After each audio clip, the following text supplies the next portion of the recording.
କରି ଦେଉଳକୁ ଗଲେ ଦେଉଳେ ଦିଅ ଲୁଚଇ ତାହେଲେ ଲକ୍ଷ୍ମୀ ପାର୍ବତୀଙ୍କର ପୁଅ ଝିଅ ନାହିଁ ସେ କାହିଁ ପୂଜା ପାଇଲେ ରେ ସେ ପାଇଲେ ହାଏ ହାଏ ହାଏ କେଉଁ ଶାସ୍ତ୍ର ଏ ଲେଖା ଅଛି ପୁଣି ପକ୍ଷପାତ ରୀତି ଭଲେ ହେ ରୀତି ଭଲେ ମୋ ସ୍ତ୍ରୀର ପିଲା ନାହିଁ ବୋଲି ମୋ ଗାଁ ଲୋକ ଘୃଣା କରିବ ହଁ ତୋ ସ୍ତ୍ରୀର ପିଲା ନାହିଁ ବୋଲି ଗାଁ ଲୋକ ଘୃଣା କରିବେ କଣ ହେଲା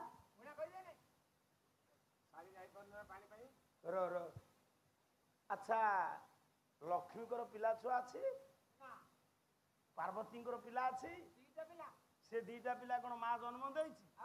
ଏ ନା ଷଡ଼ ଷଢ଼ କୃତିକାରୁ କାର୍ତ୍ତିକ ଜନ୍ମ ଗଣିଆ କଣ ତୋ ଚାକର କମ ପଣ୍ଡିତ ଟେ ଗଣିଆ ବହୁ ଶିଷ୍ଟାଚାର କଥାବାର୍ତ୍ତା କରୁଛି ତୋ ପିଲାମାନ କଣ ତୋ ପୁଅ ନା କଣ ଆଜି ବୁଝୁନି ବେଳ ନାହିଁ ଆଉ ଗୋଟେ ପୁଅ ନା ଗୋଟେ ପୁଅ ନା ହଉଛି ରଚନାକର ତାକୁ ଡାକୁଛି ହେଇରେ ରଚନା ସେଇ ଯୋଉ କହିଲୁ ଗଣିଆ ଗଣେଶ କାର୍ତ୍ତିକ ମା ପାର୍ବତୀଙ୍କୁ ଗର୍ଭରୁ ଜନ୍ମ ନୁହ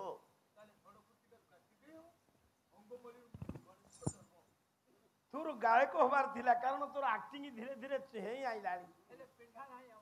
ଏଇ ପୁଅ ତେଣୁ ଗଣେଶ କାର୍ତ୍ତିକଙ୍କୁ ମା ପାର୍ବତୀ ଜନ୍ମ ଲକ୍ଷ୍ମୀଙ୍କର ପିଲା ଛୁଆ ତାହେଲେ ତାଙ୍କୁ ଆମେ ପୂଜା କରିବା ଯୋଉ ମାର ପିଲା ନାହିଁ ତାକୁ ଘୃଣା କରିବା କଣ ଆନ୍ଧ୍ରପ୍ରଦେଶରେ ଲକ୍ଷ୍ମୀ ପୂଜା ନାହିଁ ଓଡ଼ିଶାଠୁ ଆନ୍ଧ୍ର ଧନୀ ରେ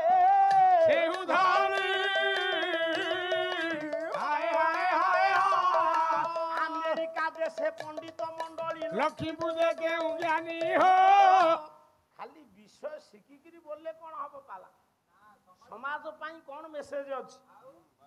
ଇଏ ଦୁନିଆରେ ମନେ ରଖ ଯୋଉ ମାର ପିଲା ନାହିଁ ତାକୁ ଗାଁ ଗୋଟାକ ଯାକ ଲୋକ ମା ଡାକିବ ତା ସ୍ୱାମୀ କି କଣ ଡାକିବ ସ୍ୱାମୀ ସ୍ୱାମୀ କଣ ମା ନୁହଁ କି ତୋ ସ୍ତ୍ରୀ ତୋର ମା ନୁହଁ କ୍ରୋଧେ ଦାସୀ ରତେ ବେଶ୍ୟା ଜନନୀ ବିପଦେ ମନ୍ତ୍ରୀ ନା ବୁଦ୍ଧି ନାରୀ ପ୍ରାଣ ବଲ୍ଲଭା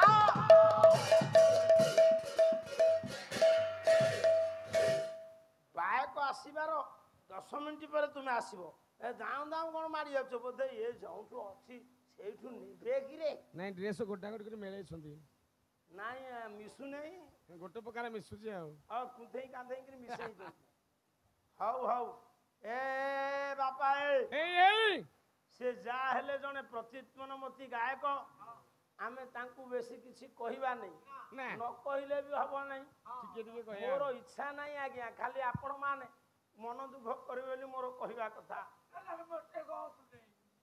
ଗୋଟେ ଶୁଣନ୍ତୁ ମାଖ ନାଟରେ ଆଜି ତାଙ୍କୁ କହିବୁ କାଲି ଯାଇ ତାଙ୍କ ବସା ଘରେ ନଟର ଫଟର ହବ ତୋର କଣ ଗୋଟେ ଇଜ୍ଜତ ମତ ଅଛି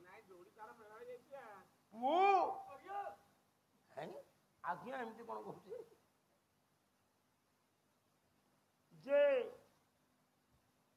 ବିନ୍ଧ୍ୟର ପୁଅ ଝିଅ ନାହିଁ ବୋଲି ଏମିତି କହିଦେଲା ଆଉ କଣ ତାର ପଦବୀ ନବାର ଇଚ୍ଛା ଅଛି ମର୍ମ ଫାଟିଗଲା ଦୌଡ଼ିଲା କହିଲା ନାଇଁ ଇଏ ହିମାଳୟ ପାର୍ବତୀ ପରି ଗୋଟେ ଝିଅ ପାଇଥିବାରୁ ଶିବ ପରି ଜୋଇଁ ପାଇଥିବାରୁ ୟା ମନରେ ଗର୍ବ ଅହଂକାର ମତେ ଆଜି ଭରା ଦେବ ସଭାର ଅପମାନ ଦେଇଛି ପଦବୀ ଦରକାର ନାହିଁ ମୁଁ ଯିବି ଅସାଧ୍ୟ ସାଧନ କରିବି ପାର୍ବତୀ ଠାରୁ ଗୋଟେ ଯୋଗ୍ୟା କନ୍ୟା ପାଇବି ରେ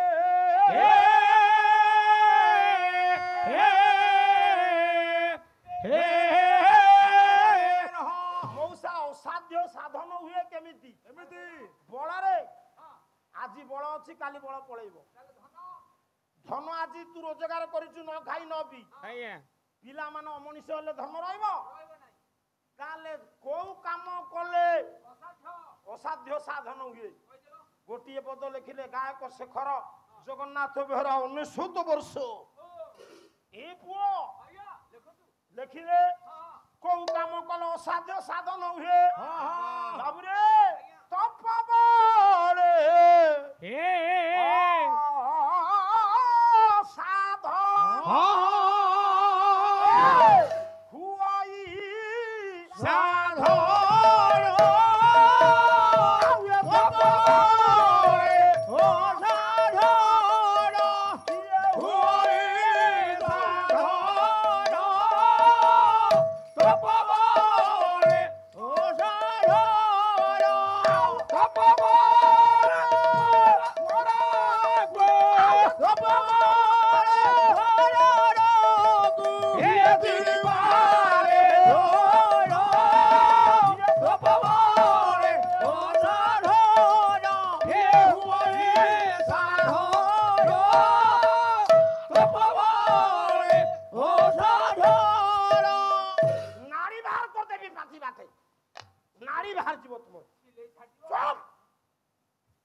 କୋଉଥିରୁ ଭାବନା ଭୂତ ଭଳିଆ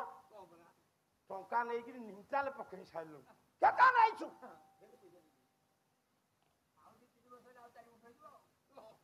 ଯେତିକି ଆପଣ ମାନେ ବସିଛନ୍ତି ସବୁ ଶୁଣ ଆଜ୍ଞା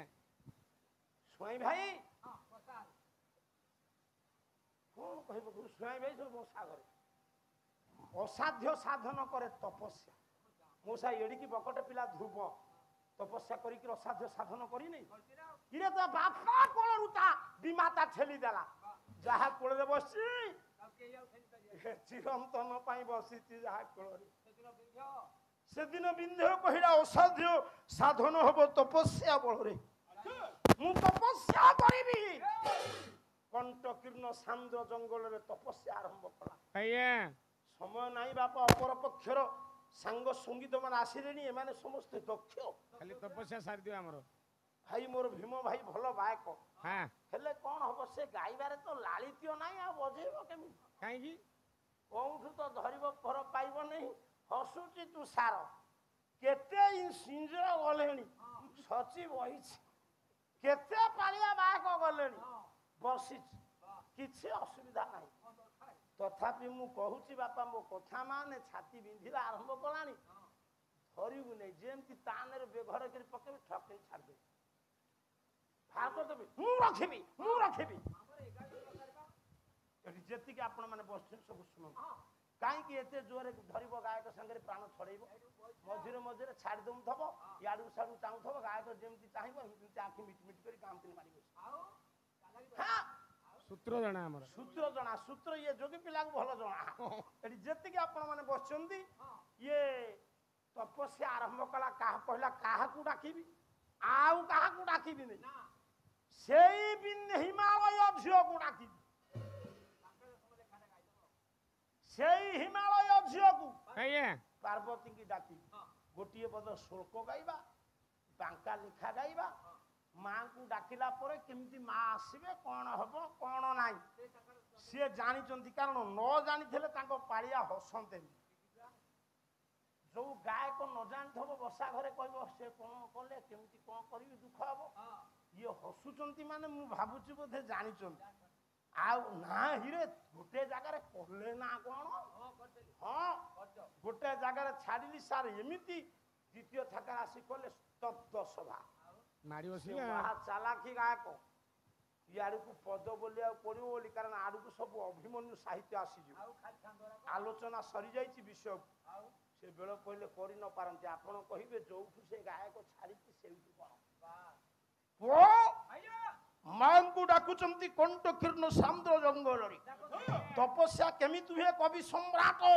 ଉପେନ୍ଦ୍ର ଭଞ୍ଜ ଗୋଟିଏ ପଦ ଛାନ୍ଦ ଗାଉଛି କହିଲା ପ୍ରାବୁଟ କାଳରେ ଗୃହ ଦରକୁ ନ ଯାଇ ଦରକୁ ନ ଯାଇ ପ୍ରାବୁଟ କାଳରେ ଗୃହ ଦରକୁ ନ ଯାଇ ସଞ୍ଜା ଭାତ ଜଳ ପାତ